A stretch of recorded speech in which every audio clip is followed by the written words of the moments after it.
Are you a master of your subject or a muddle-headed thinker? I know it sounds like an unfair comparison, doesn't it? The one sounds incredibly positive and the other one sounds very negative. So it might surprise you to hear that Hayek actually considered himself to be a muddle-headed thinker or a puzzler.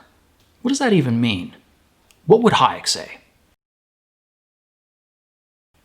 I'm Scott Nelson with the Austrian Economics Center and Hayek Institute in Vienna, Austria. And this week, we're going to take a look at two different types of thinker. Hayek's text, actually, that inspired this video was a very short essay that he published in 1975 called Two Types of Mind. And it's interesting because it starts off reading almost like an apology for his own way of thinking in comparison to that of his peers. But then he starts to distinguish two different sorts of thinker, and he concludes with some ideas for how educational policies can be reformed.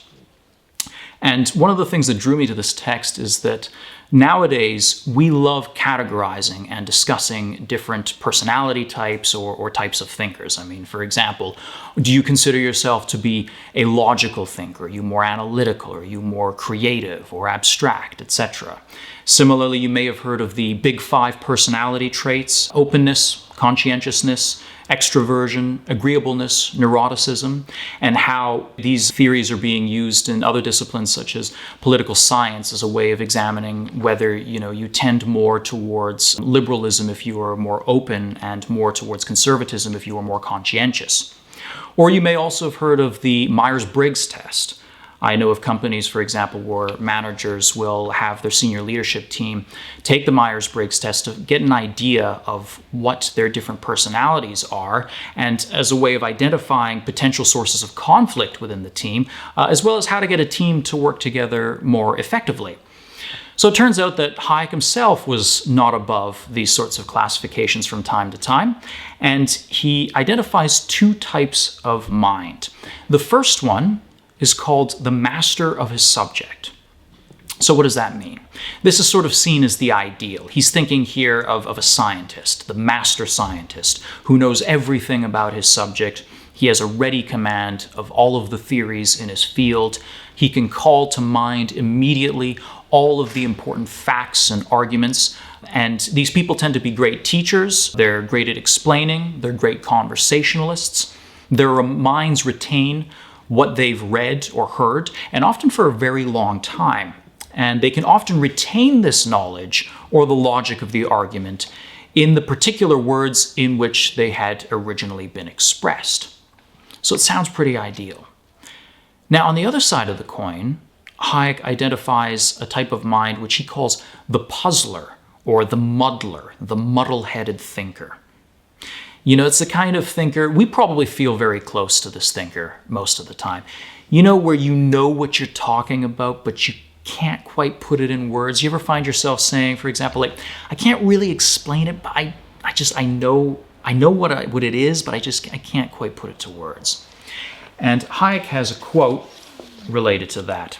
He says, "The result of this manner of absorbing ideas is best described by comparing it to the somewhat blurred outlines of a composite photograph. That is, the results of superimposing prints of different faces, which at one time were popular as a means of bringing out the common features of a type or a race. There's nothing very precise about such a picture of the world, but it provides a map or a framework in which one has to discover one's path rather than being able to follow a rigidly defined, established one. What my sources give me are not definite pieces of knowledge, which I can put together, but some modification of an already existing structure, inside of which I have to find a way by observing all sorts of warning posts."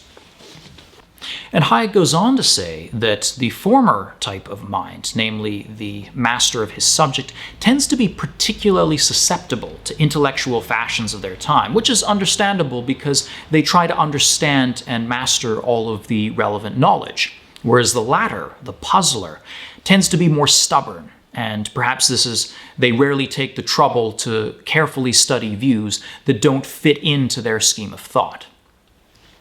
Now at this point, it must seem in almost every respect that the former, the master of his subject, is superior to the latter, the puzzler. The master of his subject remembers more, he has more ready information to hand, he's great at communicating it to others. But the muddle-headed thinker, or the puzzler, is not without his advantages either. Let's step back for a moment. Recall that the master of his subject tends to have information, even full phrases and arguments, ready to hand.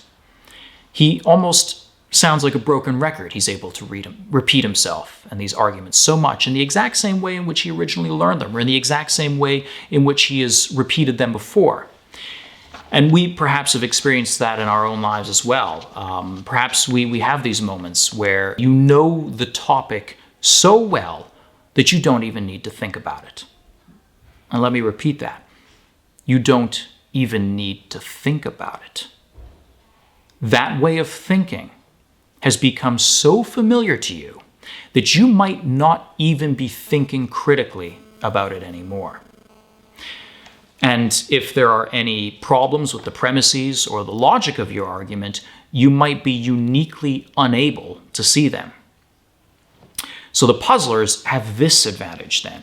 In Hayek's words, their constant difficulties, which in rare instances may be rewarded by a new insight, are due to the fact that they cannot avail themselves of the established verbal formulae or arguments which lead others smoothly and quickly to the result.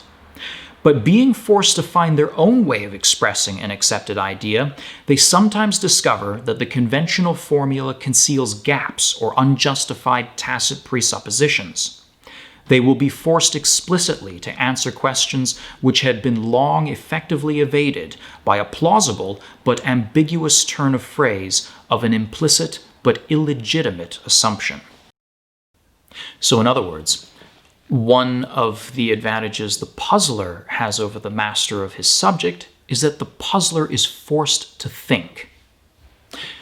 Towards the end of Hayek's essay, he outlines some consequences for education of these two different types of mind.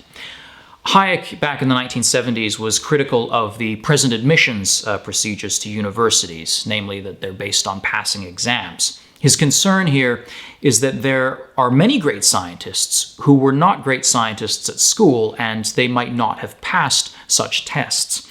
One detects here a certain autobiographical comment on the part of Hayek. He himself was notoriously intelligent, but also uninterested in practically every subject that he had to take in school, save for biology. Actually, he loved conducting botanical experiments at home with his father. At the age of 14, he even failed Latin, Greek, and mathematics and had to retake the grade. In fact, Hayek was not unlike many students today who probably did very little during his school years, but about 2 weeks before the exams, he crammed all of a year's knowledge into those 2 weeks. Similarly, just as there are many great scientists who were not great students at school, there are many people in school who are very good at all subjects, but do not necessarily become intellectually eminent later in life. Finally, another concern that Hayek had is that such testing methods could reduce the proportion of students who study because of a passionate interest in their subject. Think about it in your own life, for example. How many times has your passionate interest in an activity or field of study been killed by its formalization in exams? So, how does one retain this passion and support these sorts of students?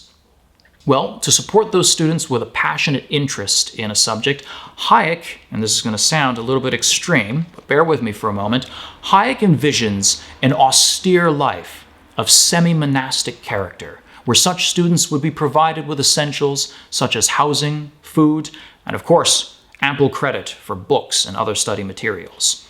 But they would also pledge themselves to live beyond this on a very restricted budget, giving up the pleasures and amusements that youth in wealthy societies typically partake of. This readiness to give up youthful pleasures is a better indication of the probability of an individual profiting from higher education than successful exam taking. So Hayek's hope here is that such an institution would better be able to find and develop talented minds that otherwise might be lost. minds whose cultivation is essential for the progress of civilization. And that's what Hayek would say. So what kind of thinker are you? A master of your subject or a puzzler? Let me know in the comments below. And if you've been enjoying these videos, then please make this guy happy here by giving us a like and subscribing.